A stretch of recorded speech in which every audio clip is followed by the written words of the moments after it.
So we are going to have a wonderful service. And we have Tedd Swartz, my dear friend, is here with the music.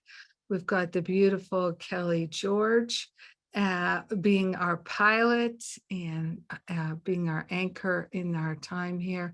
And we've got the beautiful Lisa Johnson, who is here to share her magnificent consciousness in prayer.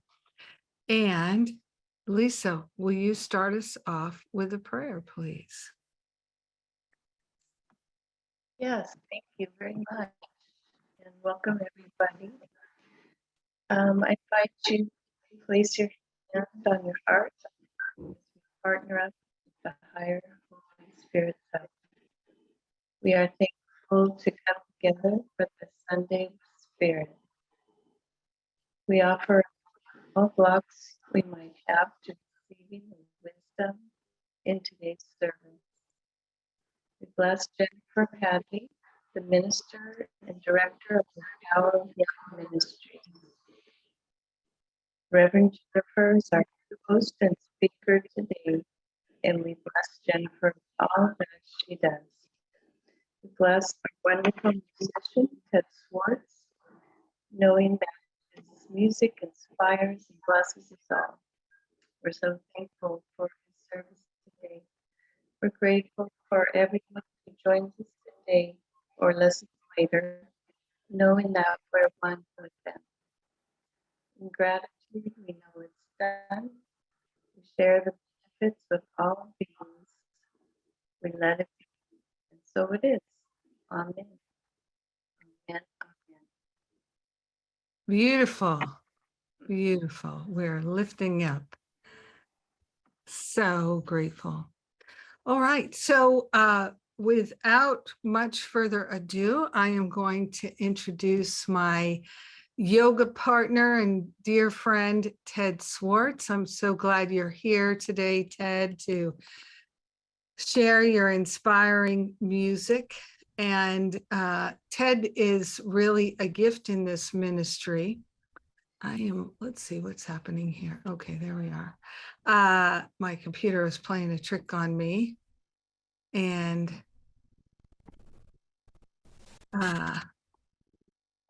let's see. I'm sorry, forgive me for one moment here.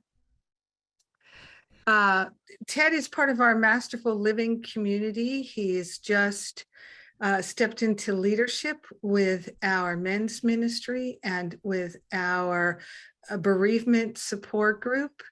And Tedd considers himself an approach coach, sharing his story with music.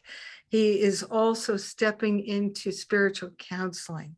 So I love the approach coach title. I wonder if you've thought more about that, Tedd, since you stepped into the counseling training. I can tell you that Tedd has for 25 years been a Nashville Songwriter Association International Coordinator, conducting local workshops in Ohio and in Southern Michigan region. He has also performed for national bereavement ministry conferences. He has a lot of training in bereavement, not just from personal experience, but also professional training. And his music includes messages with A Course in Miracles topics for all of us to bask in and be lifted up by. And what I know for Tedd is that he is grateful anytime he can share or be a loving support to anyone. Glad you're here, my friend. Good to be here.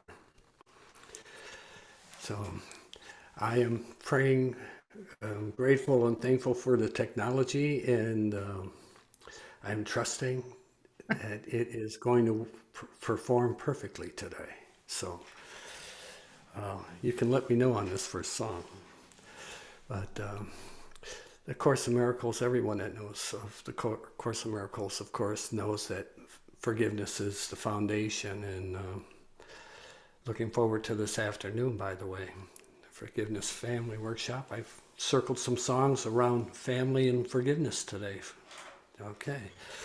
So I'm just going to let it rip here. This is called Love's River.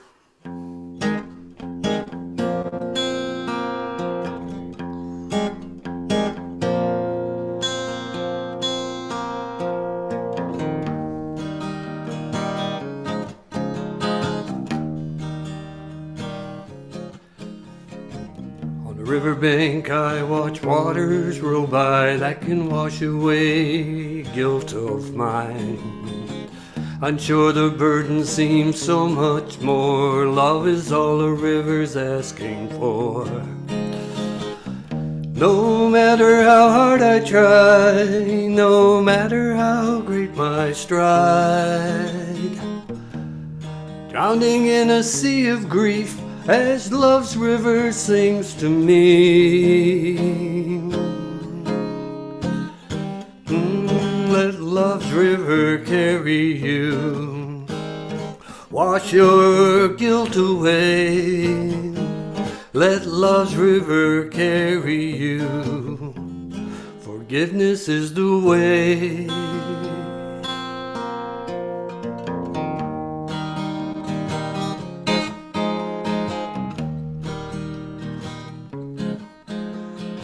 So I set my anchor on the shore with my long chain of pride. Fell to my knees, forgiveness washed over me, felt love's spirit come alive. Peace and tranquility replaced the sea of grief. Now I wade in waters of grace as love's river sings to me. Let love's river carry you, wash your tears away. Let love's river carry you, forgiveness is the way. Let love's river carry you, let it wash your tears away. Let love's river carry you, forgiveness is the way.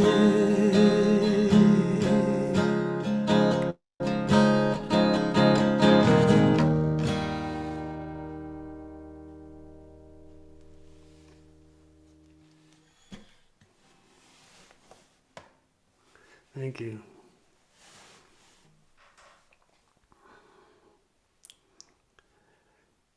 I guess she's out walking the dog. She'll be back, I'm sure, real soon. She'll be back in a minute. Thank you, Ted, for that beautiful music. Everybody, thank Ted for his beautiful music. Did it sound all right? Did it come through the guitar and everything come through okay? It sounded perfect. Great. It was really beautiful. So Jennifer's just looking for a power chord. She's been doing something with her lady friends today. Yeah. So please place in the chat if you like, if you're close to the computer, where you're from, what your intention is for this service today. That would be wonderful while we're waiting for Jennifer to return.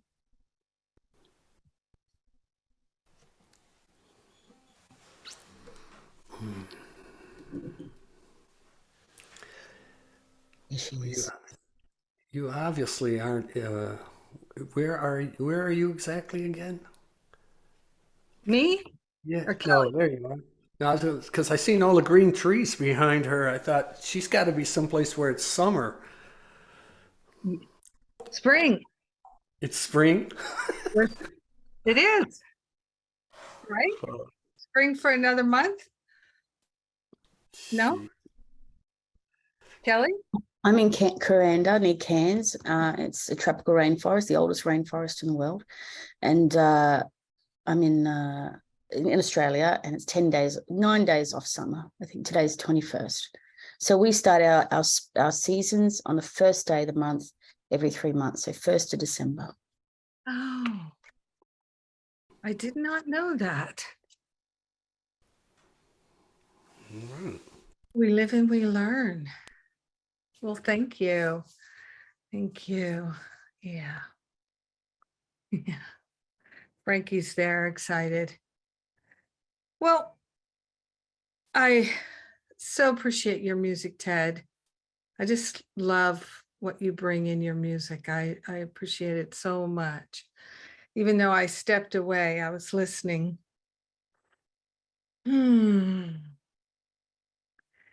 And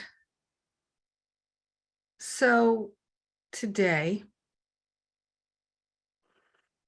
as we are in the Sunday before Thanksgiving, and in 2 hours, I will be offering a free class on forgiveness in the family forgiveness. And I'm sure we can put a link, GJ will put a link in the chat there for the family forgiveness workshop at 5 o'clock. It's free. You can invite anybody you like to come, and I invite you to do so. And so I was just up in Maine at my family's home. It's a home that my parents built in the 80s, mid 80s. And my brother and his wife and I purchased it from my father. My mother passed away in 2008. We purchased it from my father in 2018. Because for me, it was very, very important to pass it on to my brother's children. He has 4 children. And his middle 2 children, one time, maybe around 2016, they were still in high school. And I was out to dinner with the 2 of them, and it was almost time for the end of their school year. So it was early June, late May, something like that. And I asked them both, and they were 17, 18 years old, what are you looking forward to this summer? And they thought about it for a moment, and they said, being up in Maine with the family. That was the number one thing that they said.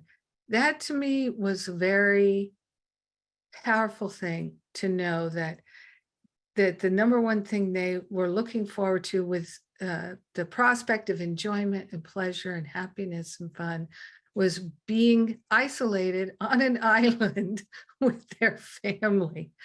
And that to me is something you wish to nurture. And my parents built the home, as I said, in the 80s. And I would like to leave it as a legacy for my brother's children and their children, and however that goes, that they would decide to do with it after perhaps I'm gone. I'm not saying I'm going, only because I believe in the power of transfiguration. I believe we can transfigure the body and do as many mystical masters have done, live for hundreds of years. So I'm interested in learning how to do that, because I don't really want to be born again and go through the teenage years again and all of that. Not because it's horrible, or I just like to be helpful. I really like to be helpful. And so however that works out, I'm happy to continue being helpful until I can't be helpful anymore. So that aside, I was just up there at the house in Maine taking care of some things. We had to replace some windows and get the house ready for winter and all of that. And I had the great pleasure of stopping and seeing some friends who live on the Maine-New Hampshire border, Course Miracles students like me, Bill Free and Lisa Natoli. And the last couple of days, what we always do when we're together is we just sit and talk. We cook food and talk, we make coffee and talk, we eat and talk, we drink coffee and talk, we clean up the food, we clean up the dishes and talk, and then we make more food and we talk some more, and we make more coffee and we talk some more, and then we think about what will we eat next, and do we want coffee now or do we want it later? I mean, it's just a series of talking and food and coffee, and we couldn't be happier doing it. We just couldn't be happier. So I was I was sharing with them one of the most healing experiences I ever had in my life. And I don't think I had ever shared this with them. It's not a story I tell a lot of the time. I usually only tell it once a year or so. But as I was telling it to them, I got a real strong nudge, tell the story on Sunday. So I'm probably going to tell it again in the forgiveness workshop is what I'm getting right now. That's not something I usually do, tell the same story again and again in the same day or weekend or whatever. But I'm guessing that this is what people need to hear right now. So I'm not attached to telling it or not telling it. I'm interested in being helpful. I love being helpful because for so many years, I was not helpful. I was not helpful. I was the opposite of helpful. I was the antagonist in everybody's story. And even in my own story, you know, in a classic drama, movie, television play, you have the protagonist and the antagonist, protagonist, antagonist. So I was frequently the antagonist. And like I said, even to myself, the antagonist. And I'm so glad those days are over, but I'm also so glad that I had that experience of being miserable and really being in pain. In fact, I had a realization Friday night. I always stay up late and talk with Bill. The two of us get into a rhythm and start talking. And of course, all we are ever talking about is God. We're just talking about God endlessly. And I realized that I often have this thing of sadness right around Christmas time.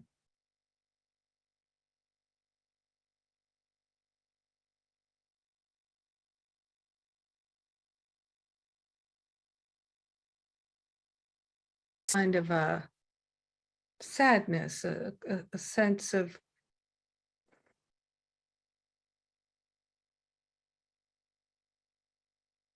maybe depression, though I don't feel I'm prone to depression, but a sense of feeling disconnected.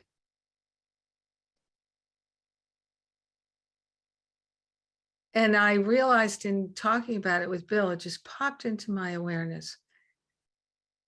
It was just the week before Christmas when back many years ago, decades ago, I suddenly wanted to kill myself. And it often does feel sudden for people who actually really wish to kill themselves. It just happens.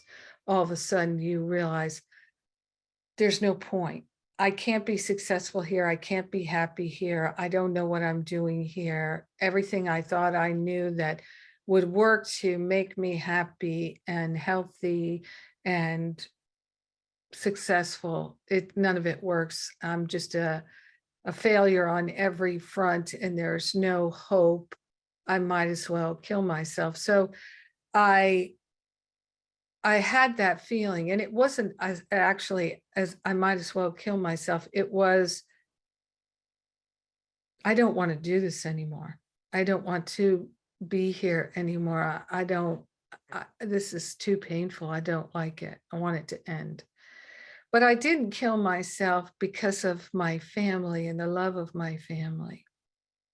I felt I could not do that to my family, to my grandmother, to my parents, to my brother, my immediate family. I felt I could not disrupt their lives in that way. I couldn't be that selfish. And everybody in my family would say I was the most selfish person in the family, which is fine. Actually, it really is fine, but I couldn't be that self-concerned that I could do that. So the love of my family really kept me alive. It did. It kept me from killing myself. And So that was in the 1980s, mid 80s. And then in 2006, my mom got a terminal cancer diagnosis. And she was only about 5 years older than I am now. I'm going to be 63 at the end of the month. And when she got that cancer diagnosis, I intuitively felt she would not be dead in 3 months, as the doctors were saying, but that she had 3 to 5 years. And indeed, she ended up having 3 years. And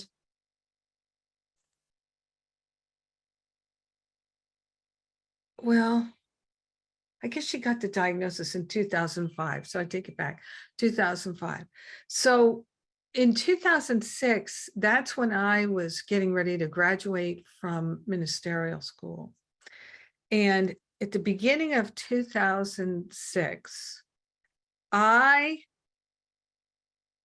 decided to do 2 things. I decided to start looking at A Course in Miracles because I hadn't had time for it up till then.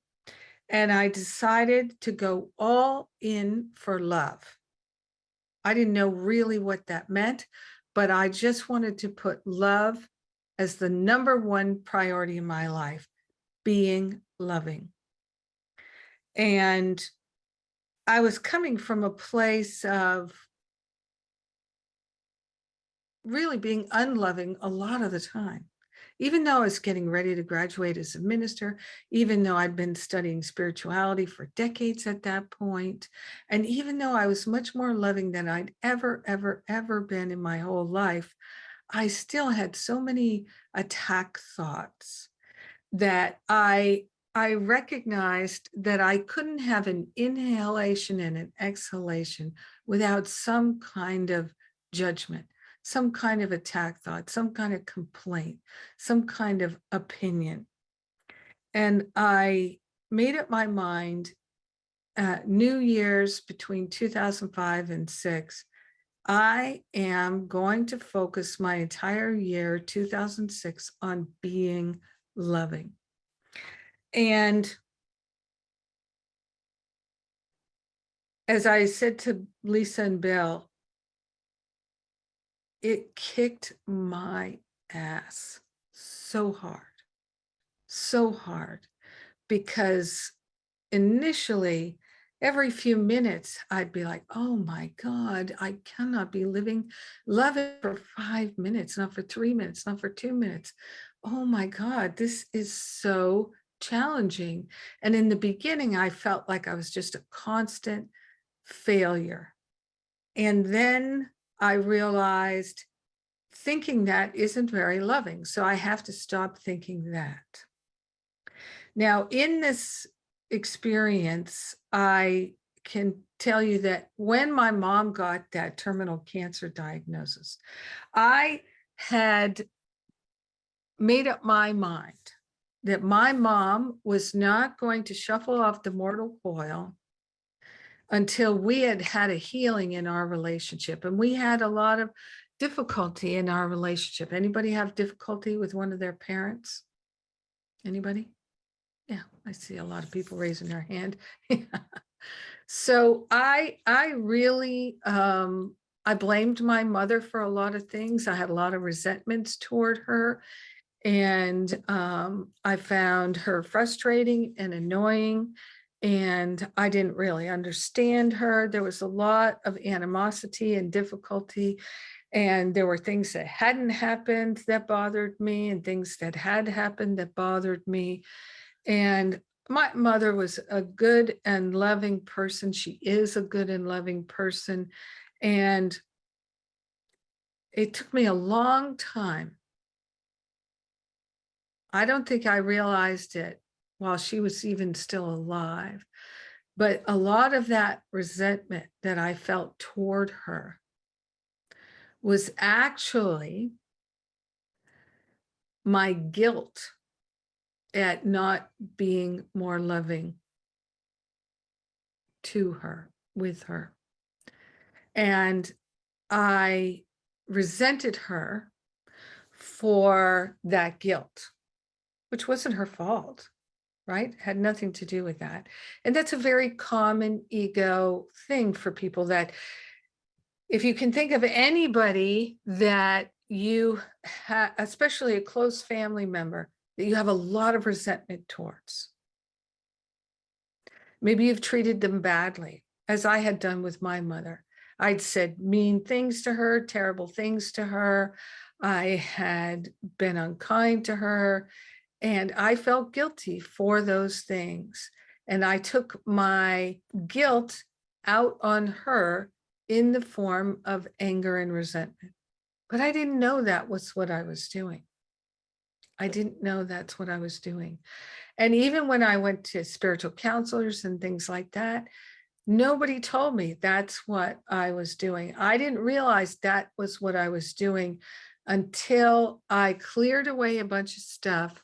And then through the work I did with forgiveness, I could finally see, oh, I really wasn't mad at her.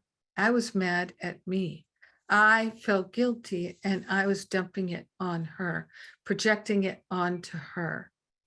And she didn't deserve it. She did not deserve it. And I felt guilty about that. And it was a gnarly little quicksand that I was in. But once I saw what I had done, what I was doing, I was able to, and this is why the truth sets you free, I was able to forgive myself. In other words, to stop judging and attacking myself, even unconsciously, I was able to forgive myself, drop the judgments, because I was committed to being loving. So I was able to drop the self-judgment, the self-attack for the choices I had made to be unloving to my mom. Now, but I made this decision that my mom was not going to shuffle off the mortal coil, leave the planet, make her transition while we were still in turmoil and dysfunction in our relationship. While there was any animosity or difficulty between us, I was in charge of clearing it out. I put myself in charge of doing it, and I gave the heavy lifting to the Holy Spirit because I didn't know how to do it. If I had known how to do it, I would have done it a long time ago. I did not know how to do it, but I demanded of that higher Holy Spirit self, which is my true nature, my true identity. I demanded to know what needed to be done and to have the strength and the courage to do it. I had the willingness. I just needed everything else, because that was all I brought to the table, was willingness. And through that willingness, I found the strength, I found the courage, and I found the pathway. I found the way through those woods that I had been living in my whole life in terms of my relationship with my mother. And I saw that it was forgiving myself. Yes, I could say I needed to forgive her, but anyone who really delves into this work of living A Course in Miracles realizes that you don't have to forgive anyone else. You just have to forgive yourself, because all the pain and suffering comes from the meaning we make of things, our interpretations. It does not come from what other people do and don't do. We just think it does. When we're unconscious, we think it's other people, and we think that the answer to all our problems is in the world. And when we're willing to know the truth, and we actually are willing to value the truth and hold the truth sacred, then we realize that nothing is happening to us. That is not how this world works. We are not a victim of the world we see. We are the generators of it. We are the generators of it. We are the ones who are making what we see, whether it's through our interpretation, or our perception, our projection, or we're actually fomenting things and making choices. All of it is what we're doing. And so I began to focus very intently on not judging my mother and forgiving myself when I did, being loving with myself when I did. So I would realize, oh gosh, I've been judging my mother. I'm going to put that on the altar. I'm going to call for a healing right here, right now. And I am willing to let go of the meaning I made of things, the interpretations I made of things, the blame and the resentment and the regrets and all of that. I'm giving all that to the Holy Spirit for healing. I'm going to accept my healing. So I began to move into that very intently. And it was absolutely no question. Being loving, committing to being loving was the single most difficult thing I have ever done in my life. And it was also the most productive thing I've ever done in my life. Both are true. And I remember in that period of a couple of years between her diagnosis and her actually making her transition, that I went there in the winter one year. Maybe it was 2007, actually. I know it was the winter of 2007, maybe in February, something like that. My mother was having radiation treatments 5 days a week, 6 days a week, something like that, for a month. And so I went for the middle 2 weeks so my dad could have a rest from driving her back and forth, and that they could have a rest from the whole experience, and that I would bring in a different energy and try to lighten things up. And now, that might make sense to you all now that I'm going to come in there and lighten things up. But if you knew me back then, you would have said, wait a minute, who's going to lighten things up? Jennifer's going to lighten things up? How's that going to work? But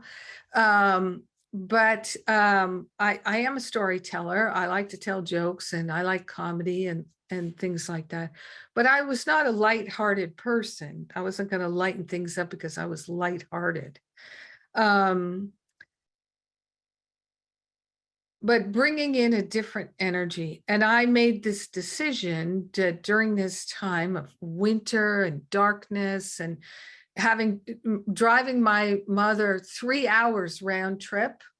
That was just the drive part through the winter in Maine, with the snow and the snowstorms and the gray and the wind and all the different things, the ice, the cold, that I was going to make that time in the car with my mother enjoyable, so she wouldn't feel trapped with somebody who's constantly blaming her, right? So I found comedy things we could listen to and things that I thought she might be interested in discussing. And so I was there for a few weeks. And at the end of the trip, as I was getting ready to go, my mother said, "This has been the nicest visit we've ever had." And I was glad for that. I was very glad for that. At the same time, think about it. My mother is saying to me, her only daughter, I'm in my 40s, and she is saying to me, this time of radiation treatments has been the nicest time I've ever had with you. I like, that actually made me feel like I'm glad, and I'd like to do even more, be even more loving. But I know that she said that because I was so committed to not judging her, not attacking her, being supportive of her, being kind with her, being real with her, being present with her, sharing with her, talking with her, not withholding from her. And so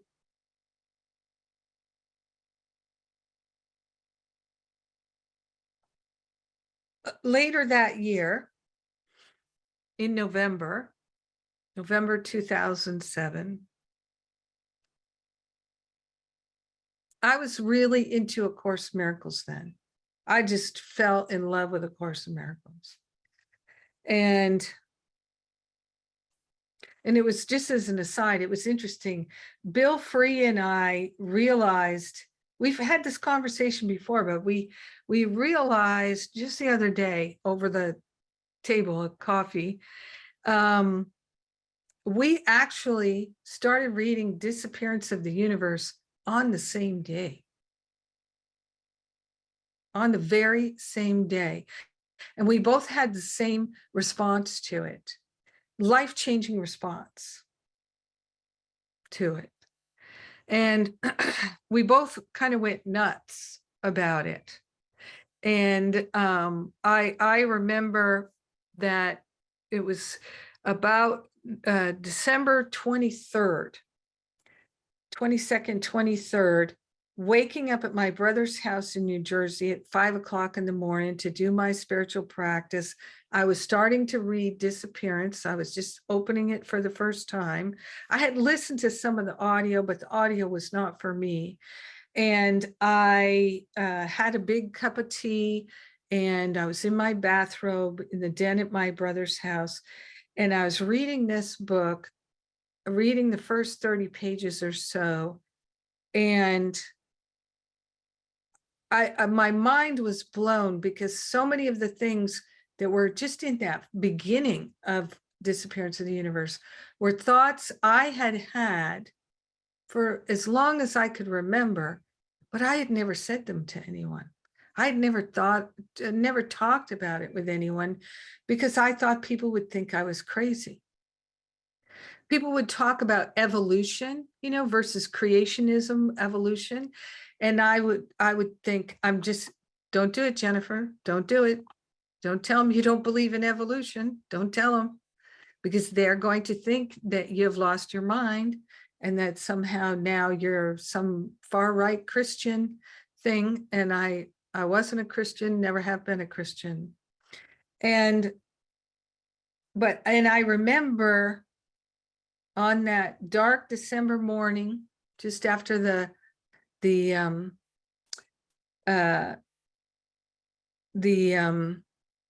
solstice, right before Christmas, right between the solstice and the Christmas, that dark time of year, that winter morning at my brother's house in my bathrobe. And I put down the book, and I was dancing around the den, dancing, because I was so happy. I was reading Disappearance of the Universe. And of course I had started the workbook lessons and all of that. And I was so excited about A Course in Miracles. And I literally waited until it was like 7:30 in the morning Central Time. And I called my friend Mark Anthony Lord, who'd been my prayer partner for a long time and whatnot. And we were in ministerial school together, prayer practitioner training together. And I said, Mark, I'm reading this book. You've got to go get this book. It's all about A Course in Miracles. And I think you're going to love this book. You got to go get this book. And he said, oh, great. Yeah. Text me what it is. I'll do that. I'm, next year, I'm in January, I'm sure I'll be looking for a new book to read. And I said, no, this is not that, Mark. I'm telling you to get this book now and start reading it now. You do not want to wait a week or 2 weeks to start reading this book. You want to get this book now. And he said, okay, well, I'll order it from Amazon when I get back home, or whatever he said. And I said, no, you're not listening to me. I'm telling you to go to the mall today and find a bookstore that has it in stock and start looking at it today. Don't wait. You do not wish to wait. This, I'm telling you. Well, it has changed his life, because he became a Course in Miracles teacher. He really did. And he really did. He's a total 100% Course in Miracles teacher now.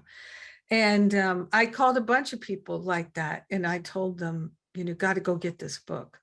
And so that was a life-changing experience. So that was at the beginning of 2007. In November of 2007, the Sunday before Thanksgiving, which that's what this is today. It's the summer Sunday before Thanksgiving. That night I was speaking at Agape. I used to speak there once a month at the Sunday night service. And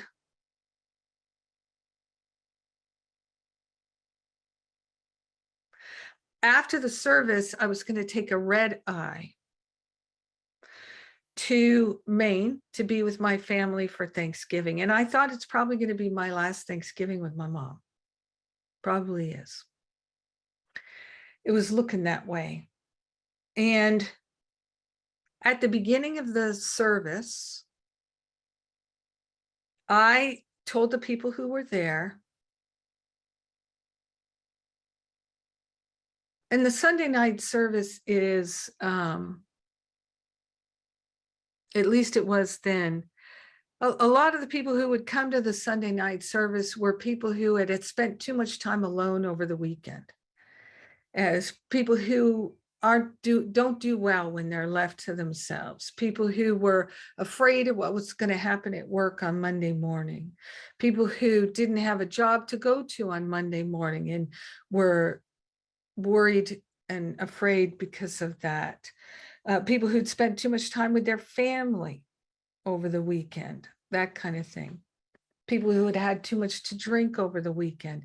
It always was at least I perceived it, a crowd who was really hungering and thirsting for some truth. And I didn't know what I was going to say, except I knew I was going to bring a message of forgiveness in the family before Thanksgiving. And I was surprised at the things I said to them, because one of the first things I said to them was, we are going to have a healing in here tonight. We are going to have a healing. We are truly going to have a healing. And so I need everybody in this room to be all in for that healing. And if you're not all in for that healing, that's okay. That's okay. But I'm going to ask you to leave. I'm asking you to leave. If you can't agree to be all in for the healing, it's totally fine. And I would like you to go now, because only all in is what I'm asking for here right now, because we are going to have a healing. And as you might imagine, it's not very common for ministers to tell people to get out, right? It's not very common for ministers to say, if you don't like what's happening here, just get out. But really, I was kind of saying that to them, and nobody left. Nobody left. But they did kind of look at each other like, this is unusual. This does not usually happen here. And I talked about the power of prayer, and I talked about the power of forgiveness. And I explained how forgiveness in the family, in your life, is 100% up to you, and nobody else is involved in the forgiveness. Nobody else. Because a lot of people think that forgiveness happens when somebody says, I'm sorry, then somebody else can say, that's okay, I forgive you. That is not forgiveness. I mean, there's a chance, maybe there could be some forgiveness in that kind of an equation, but not in my experience. Because just because somebody says, I'm sorry, doesn't mean the other person is going to let it go. or give up the resentment, or not stop beating them around the neck and shoulders about it, right? I mean, many times people will say they're sorry and people are still angry at them. And it's like, how many times do I have to tell you I'm sorry?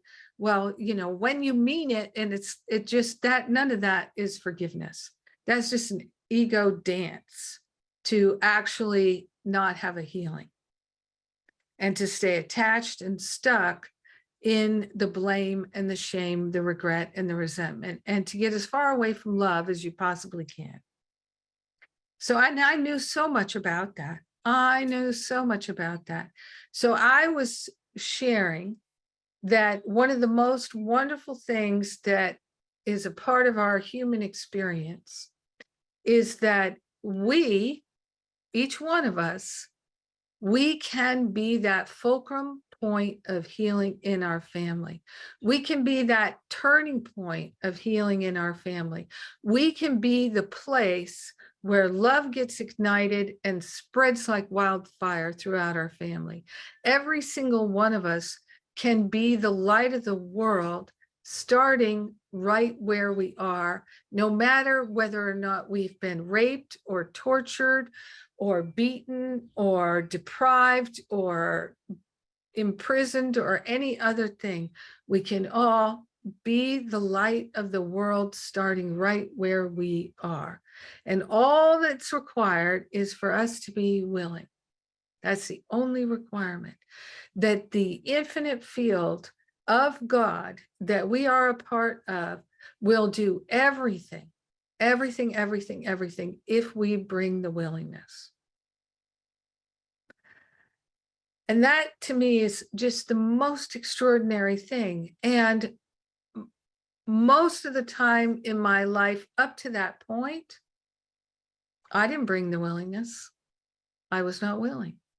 I did not understand the power of willingness. I did not understand it at all. I didn't understand that willingness changes everything. I thought we have to make things happen. I had a whole different idea of how the world worked until I began proving it in my family. So I was talking about that on that Sunday evening, and that if you would like to have a healing, I told them, if you'd like to have a healing in your family, you go first. And be grateful that you don't have to wait for anybody else in order to have a healing in your family, because you can go first and ignite it. And it can go off like a powder keg in your family, in your friendships, in your workplace, wherever you are. You can be that fulcrum point, that magnificent point of healing in your family, in your life. Now, I said to them, this is no joke. I'm telling you, these are the keys to the universe here, right here. These are the keys to living a happy, healthy, prosperous, joyful, harmonious, fun, creative, beautiful life. And if you're not willing to go first, all that will pass you by. You will not get a share of it. You will not be able to share it with others. It will miss you. You will miss it. It will pass you by. It's always available, but if you don't reach for it, you won't have it. Your willingness is all that's required, but you do have to have that willingness. And that willingness is a desire to be loving, a desire to be in the flow of love. And for most of us in our human experience, it comes and goes. It comes and goes. It's conditional, right? And so it comes and goes. It's not a sense of constancy with it until we have real breakthroughs and move past the coming and going and into the constancy.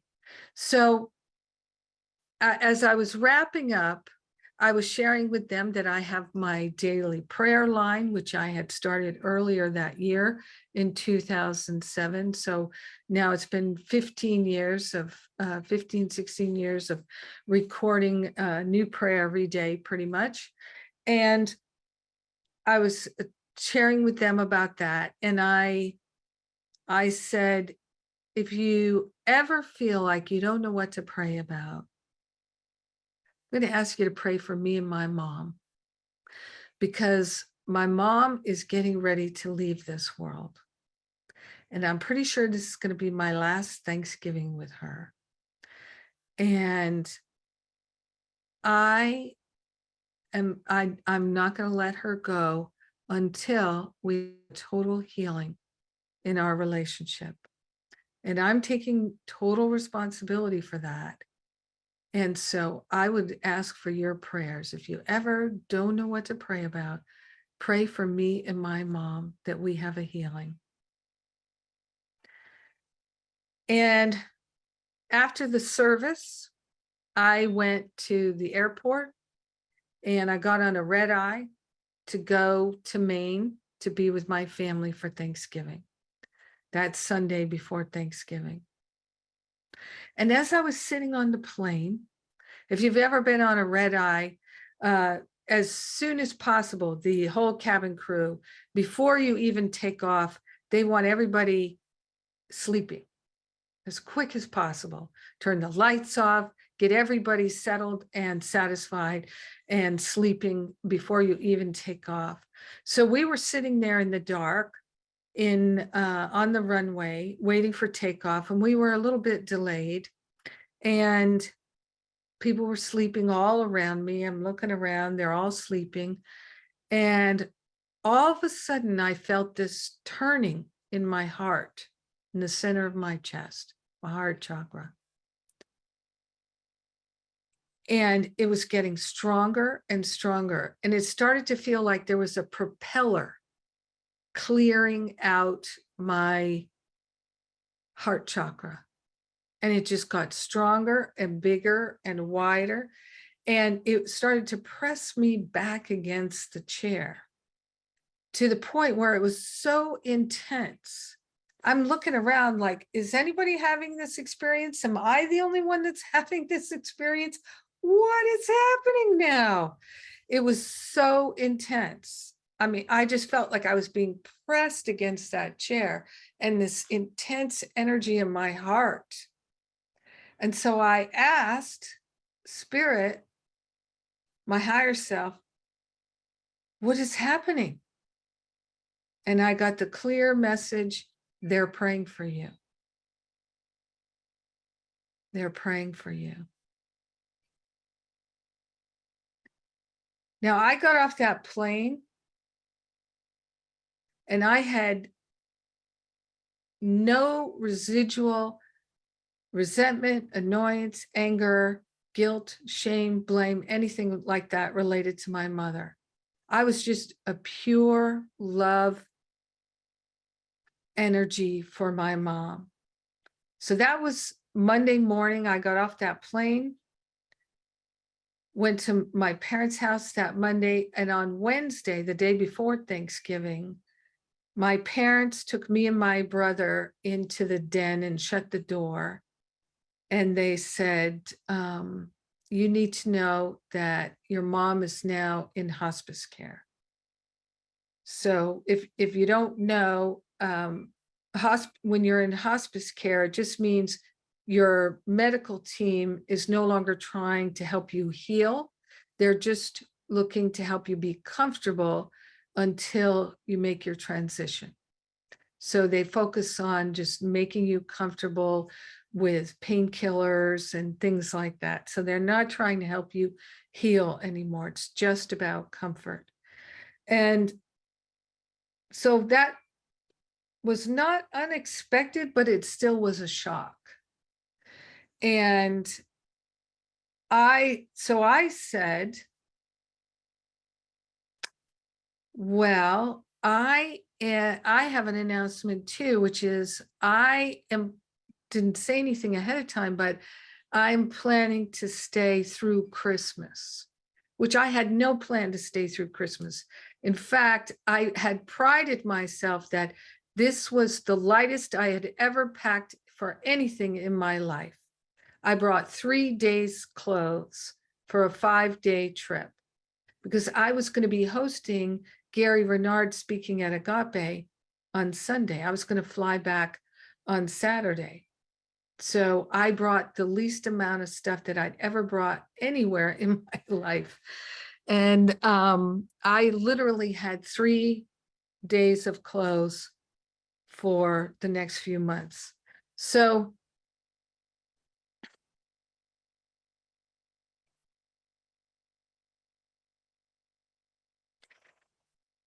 I was so grateful that I was able to spend the rest of my mother's life just loving her and letting her love me, because there was nothing between us anymore. There was nothing in my mind that was keeping us apart. And it was a fantastic demonstration of truth and these principles and how they actually work. I didn't know how I would get to that place I intended to get to, where there was nothing between us but love anymore. But I just knew that was my priority, and I was going to do everything I could do to make sure that happened. And Spirit did it all. But I did have to be willing to give up the attack thoughts. And there were times before that last trip, there were times when I had to get down on my knees and say, Spirit, take these thoughts out of my mind. I will not think them. The judgments that I had about my mother and the choices she was making, or the things she said or did or didn't say or didn't do, I would get so triggered. I would literally get down on my knees and say, Spirit, take these thoughts out of my mind. I will not think them. They are not my thoughts. They have nothing to do with me. I am a creature of love and light, and that is all I know. These thoughts are no part of me. I'm not interested in them. I will not think them.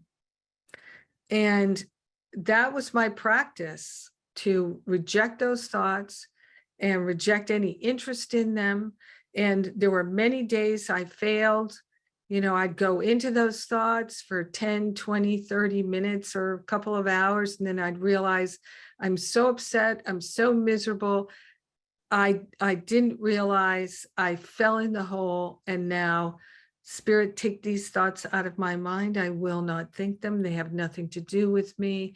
I'm not interested in them. These are not my thoughts. I will not think them. So I had all that training, and the impetus, the desire came from, I had this commitment to my mother, to myself and my mother. There's only one. So in a very real way, my mother's journey with illness and her transition were literally one of the greatest gifts of my life, if not the greatest gift besides the gift of life. I had so much healing and transformation in that time. I can only be grateful for it. And that's amazing to me. That's amazing to me. And of course, it happened also because I was willing to not keep looking at my situation, my mother's situation, our family situation, and keep looking at it and going, this is bad, this is bad. Instead, I just kept saying, healing is happening, healing is happening. And sometimes healing is happening and people are dying. It might look like there's no healing happening because people are dying. That's a false view. That's an ego conditioned view. And at this time of year, many people make their transition right before, right after, or during the holidays. This is a time when a lot of people go. It is. I've noticed it for years and years and years now. Being a minister, you really notice the trends. And it's also a time when a lot of people are triggered because it was a year ago their mom passed away. It was a year ago their dad passed away. It was a year ago the grandmother left, their grandfather left. It was a year ago that their child died. All through, this is the first Christmas, the first Thanksgiving, the first New Year's, you know, all of that is happening. And so for a lot of people, it's a very, very intense time. And in the Northern Hemisphere, it's also the dark time of the year. So I'm going to invite you to turn within, place your hands on your heart.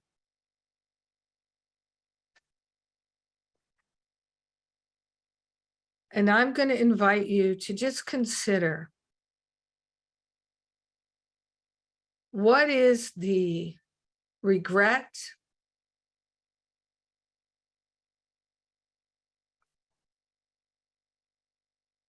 that you either have or don't want to have? What is the regret that you either have or don't want to have?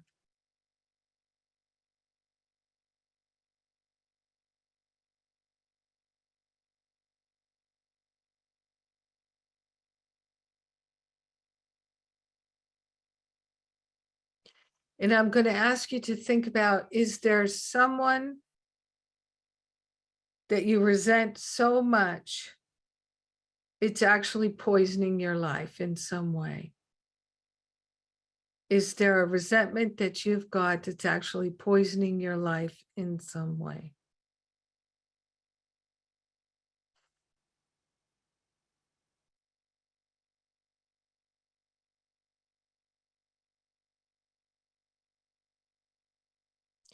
And I invite you to imagine taking those two things, that regret, that resentment,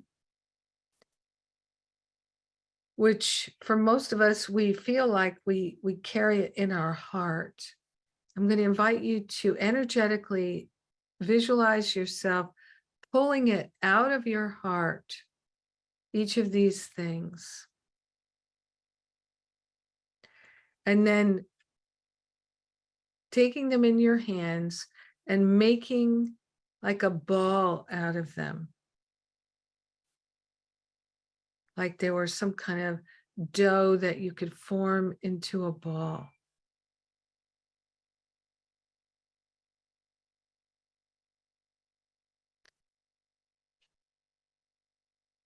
And as you're holding these two things in this ball shape in your hands,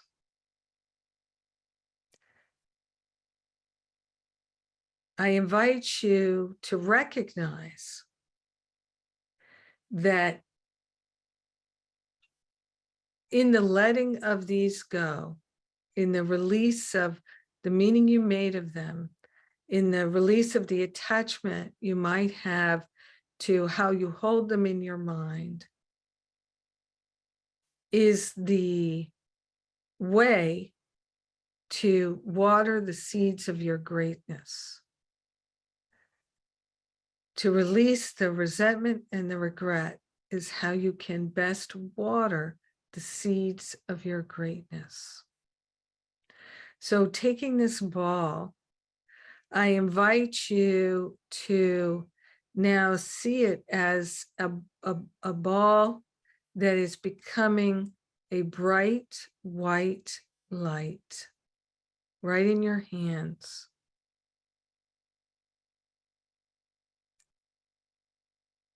And to take this ball and place it on the altar of God's perfect love, whatever that looks like to you mentally, placing the regret, the resentment now in this ball of light onto the holy altar of God's perfect love. And to see the light in this ball expanding and shining so brightly that it engulfs the whole earth and all the people on the planet.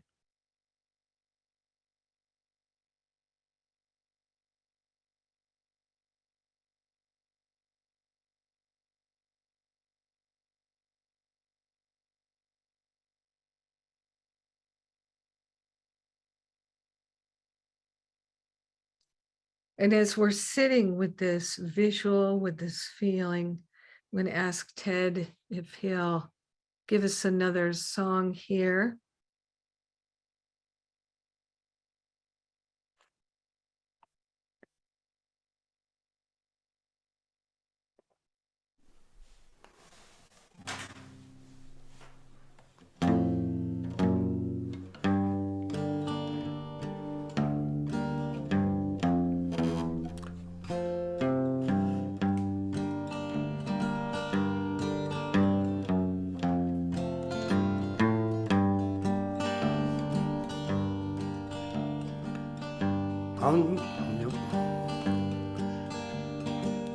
One windy day I laid to rest at night, begging sleep to take its place. My mind filled with old grievances, my sleep became their prey. Though I thought the dream would pass, their savage chant replayed. Tossed and turned, then picked up my pen. Words came out this way.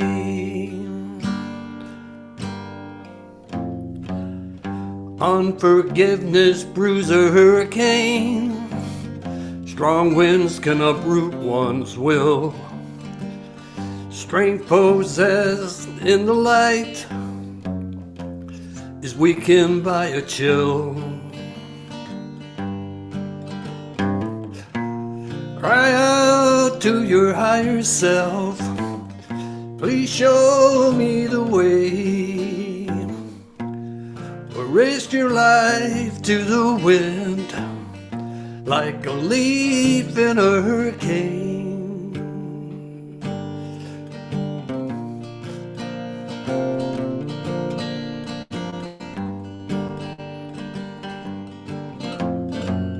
I paced the floor until the morning sun gave birth to another day. The savages, they begin to run. The morning light melts them away. Sleep then took me to another world, where peace lived among all men. When I awoke, I came to understand what the dream had meant. Unforgiveness brews a hurricane. Strong winds can uproot one's will. Strength possessed in the light is weakened by a chill. Cry out to your higher self, please show me the way. Or risk your life to the wind, like leaves in a hurricane.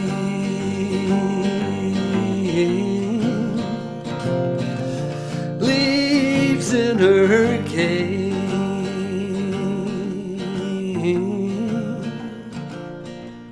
Leaves in a hurricane.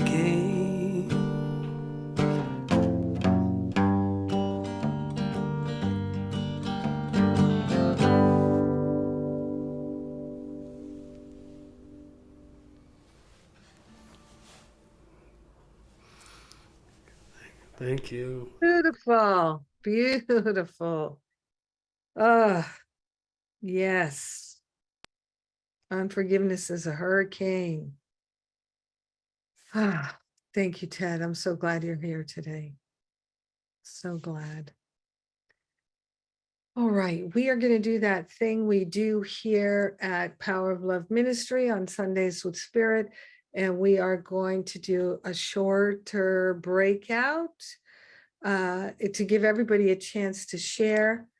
What is that regret, that resentment that you're letting go and letting God, allowing the healing to take place? You've got that strong willingness. You don't have to know how to have a healing, just be willing. That's the invitation for you to discuss in your breakout. If you don't feel like sharing, you don't have to.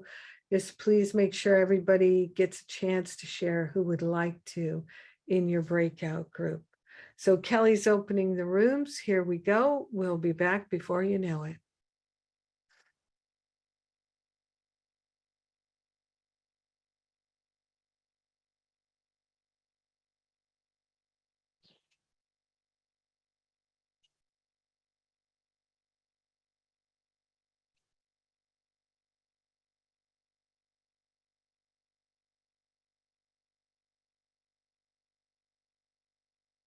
All right.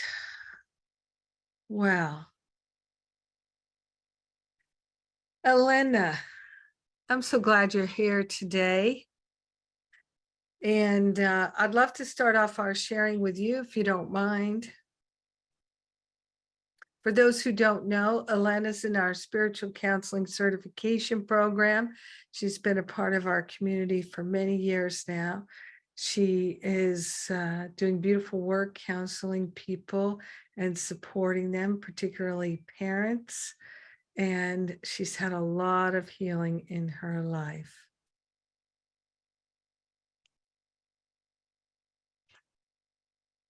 Elena, how are you feeling and thinking today? Yes, thank you, Jennifer. Yes, I have to say I'm very, very grateful for what I was hearing today, because it was speaking directly to my heart, everything about forgiveness, and especially with my mother. I have my mom here. She came and now she's staying here because of the war. And of course, many things came up for healing, obviously, because we have not been together for a long time, and now we are together. And I'm so grateful for this beautiful meditation and exercise. Just put all our resentments on the altar. Yes, and the hurricane of unforgiveness will pass away. I know will go away. Thank you, Ted. Yes, and disappearance of the universe. It's very interesting what you are speaking about this, because this was the book, and I had exactly the same experience with it, Jennifer. I opened it, I started reading it, and it was like, oh my, it touched my heart so much. I must say it took me 1 year and a half to read the book because I was reading and rereading every chapter. And this book, it was the one which brought me to this ministry, to your work, which essentially completely changed my life. Yes. So this is what I would like to share.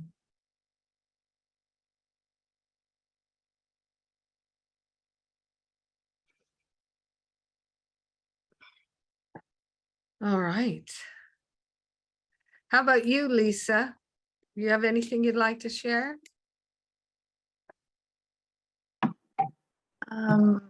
Yeah, well, thank you for just a beautiful message and meditation, and feels just timely for me to be reminded of letting go of how important it is to let go of resentment and regret.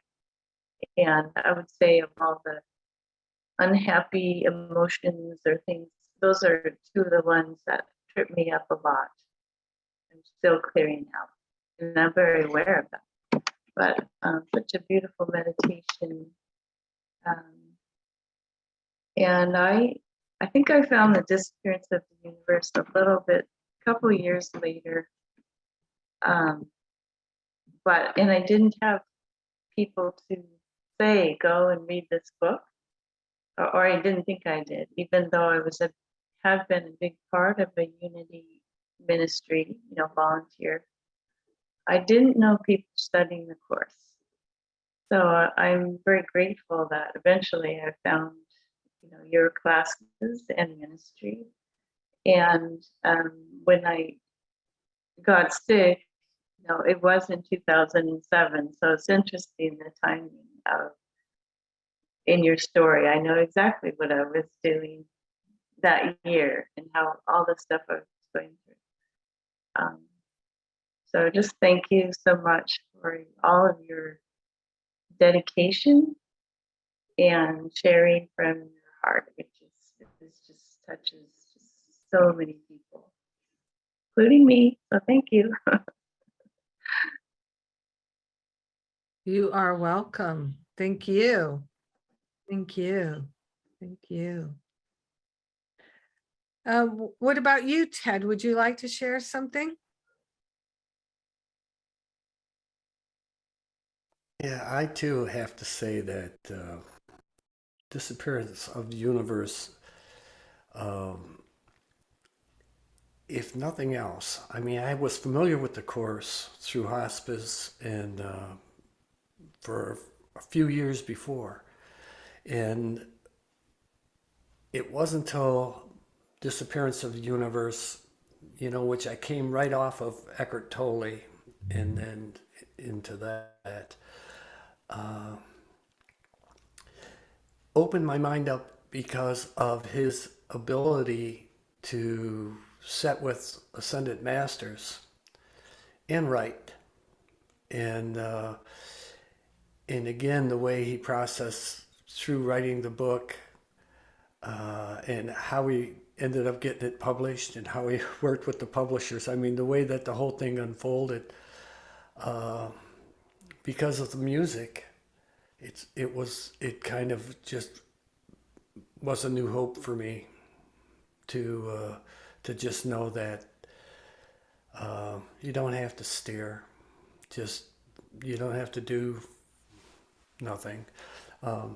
You need do nothing. Just write the music, and that's how I come to find with you through that Course in Miracles and Disappearance of the Universe. One of the people at hospice introduced me to you, actually. And now you're stuck with me because, you know, now here I am.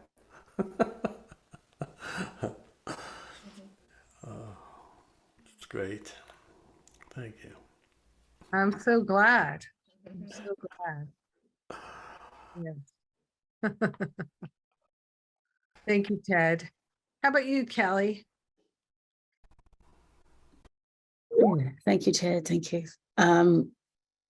Everyone shares. My mother and father have passed away. My mother died in 2003, and she died of ovarian cancer. So I'm 6 years off when she was diagnosed. And my father died 5 years ago of lung cancer, very quickly. And I'm grateful to know that healing can be done even when someone's passed away. We can continue to do the healing work. My big regret is, or that the regret I don't want to have, is not loving Ari enough. And sometimes I feel I'm failing in that. So I recognize that nervous systems are passed on, that I'm past. I also relate to your mother, because you've said before that she's a 5 on the Enneagram and I'm a 5 on the Enneagram. And when you said that you felt resentful towards her, I knew she felt resentful towards you, because that's our thing, how much our children want from us, how overwhelmed we feel with all their needs, all their emotional needs is just too demanding. And so there's a resentment there, and we don't mean for that to be. We'd like very much for it not to be. Unfortunately, the fear of overwhelm that people want things from us is, we just need to sequester or block ourselves off from those emotional needs of others and retreat to a place in our minds where we're safe and not emotionally taken from. And so I have a regret that he will resent me. Yeah. And because I resent him, and I'm teaching him resentment. And I don't do that, but he must feel that way at times. He must feel that way at times. So I'm placing that on the altar of divine fire to dissolve and resolve back to the root cause, knowing that as I do that, I am the fulcrum point of healing in my family, my mother and father who've already passed, the legacy that they've passed on to my sisters and their children. They're very unconscious. What I can see in this human form, they've no interest in healing at this point. And I feel really good not to be near them. I don't feel called. Actually, I feel called to actually go where they live at this Christmas, and not to Mackay, but to where they live in Bundaberg. And I don't know why, I'm just feeling to go there. So we'll see how that unfolds. But I feel safer not being around them. I know that I feel very triggered, and I don't feel healed enough to go and be in their presence. So it's a reminder to remember that love is the power, that I am the light of the world, that my holiness blesses the world and their holiness blesses me. So thank you. I hear the willingness. I do. I hear the willingness. I think it's not enough. And it's not enough yet. It's not enough. Let's hope we learn with ease and grace. Yes, but any amount of willingness is enough. It is. Any amount is enough. Spirit, it's like that blade of grass that can break through the big slab of concrete. How does that happen? That's a miracle, isn't it? Well, the same thing is true with our willingness. It is got the same power as that blade of grass does to grow to the light through the concrete. The blade of grass, that seed, it knows there's light on the other side, and it is going for it. And we know it too.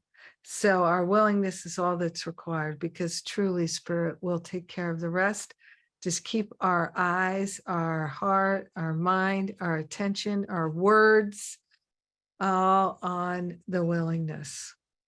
So being willing to be willing, focusing on that, that has changed my life. Willing to be willing has changed my life. So grateful. Yeah. So folks will be back here from the breakout. I appreciate everyone sharing here. It's wonderful to be in a group, in a community where you love people, you know them so well, you've traveled this journey with them, and you've watched them raise themselves up, raise their family up, and to be the light of the world. And, you know, I think there's a tipping point that comes when we realize that we are not the problem, we are the solution, right? Because a lot of us grow up thinking we're the problem, we're the one that's the difficult one, we're the one who's the pain in the ass, we're the one who's the challenge, we're the one who's not enough, we're the one who's difficult, we're the one who's got all the mess. But we are actually the answer, because we are the bringers of light. So how was that breakout? How was the breakout? Was it good? All right. I'm inviting you, please share with us in the chat any breakthrough you had. Please let me know. I would like to know what breakthrough you had. You can also use the chat to declare any intention you have. So we're going to wrap this up pretty fast here. I'm going to make some announcements. Tedd's going to sing another song. We're going to have another prayer from Lisa, and then we're going to go, because I got to take Bodhi out, run her around before the family forgiveness workshop that's at the top of the hour. And GJ, if you can put that link into the chat again for anybody who's not already registered for family forgiveness who might like to come, you can get that link and sign up. It's totally free. Again, it's at the top of the hour. We'll go for about 90 minutes, and I'm happy to answer any questions you have. So if you bring specific questions you have about how to work with forgiveness in your situation, I would love, love, love to address those questions and do some coaching in the group there. So announcements, other announcements. A lot of these folks are in our Masterful Living program or have been in Masterful Living, and they have found it to be life-changing. That's why they're here, because they know that spiritual community and doing these practices brings really, really wonderful benefit. So registration is open now for Masterful Living next year. And I have bonuses every week the rest of the year, live bonuses with me for those who register now. So please, if you're interested in joining us next year, register now, get your live bonuses now. I also will say thank you to all those who donate and help to support this ministry and putting on these services and doing all the free offerings that we do, like the Family Forgiveness Workshop coming up. You know, the Power of Love Ministry has a staff of people who are a paid staff of people, and we could not put on a free workshop if people didn't make donations. So thank you for your contributions. They keep the podcasts and all the different things, the text messages. You can sign up for the free text messages. You can sign up to make a monthly recurring contribution or a one-time contribution. You can, this week I am doing a Miracle Cafe for the UK group there and the Miracle Workers. And all those details are at jenniferhadley.com, plus every other thing that's coming up. We've got the Undoing Unworthiness and the Worthiness Workshop, lots of things in the month of December to support us. All right. Ted, do you have any announcements before you give us a song? Is it okay if I announce Christmas? Sure. I'll be doing Sundays with Spirit on Christmas, and I've written a couple Christmas songs. I hope you guys will show up. Tell your friends. Tell your friends. Yeah, and when you come, I will give you a link, and you can download the songs for free. So, whoop whoop. That's it. Thank you. That's exciting. Yay! New You Christmas can make song. it. Yeah, Christmas is on a Sunday. That is always like, oh, what a healing energy it is to do spiritual service on Christmas. It's I mean, to have a Christmas on a Sunday, it just is powerful. Thanks for that reminder. Okay, give us another song there, Ted, if you would.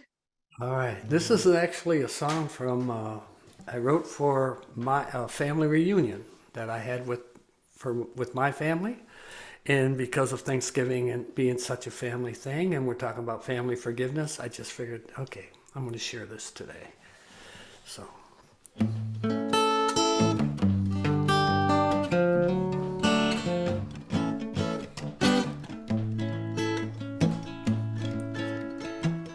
Family is of God's design, created with love to stand the test of time. The wedding vows that join two souls give strength, and the number on the love chain grows. There's grace in the family. There's strength in the family, entwined with love, the family.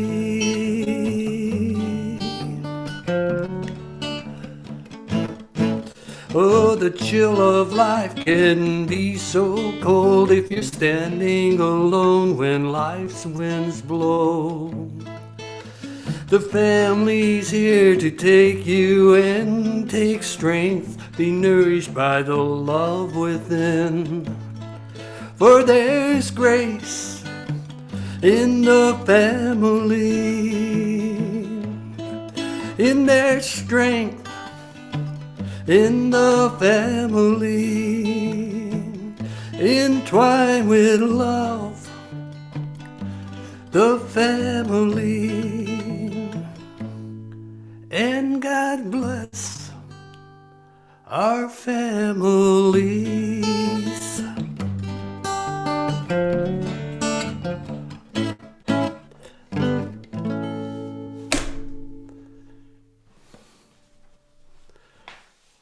Thank you. Love it. Love it. Love it. Oh, thank you, Ted. Thank you, Kelly.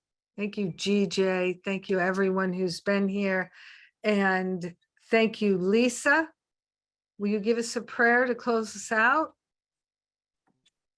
Absolutely. All right. We're so thankful, Spirit, for bringing us together for the Sundays of Spirit. We're so grateful for Jennifer Hadley and her message of forgiveness and willingness to be loving. Grateful for Ted and his beautiful, warming music, and for Kelly, our pilot today. And blessing all families everywhere, including our own families. We're remembering our true selves as light, as perfect spirit, and that we are here to give and receive love and practice true forgiveness. We let go of all that is not serving us and place those burdens on the altar to give them to the Holy Spirit for healing. We're so grateful for all of our blessings, and we share the blessings with everyone, knowing that we're one with them. Let it be, and so it is. Amen, amen, amen. Amen, amen, amen. Thank you, Lisa. Thank you so much. Mwah. Love to all. Thank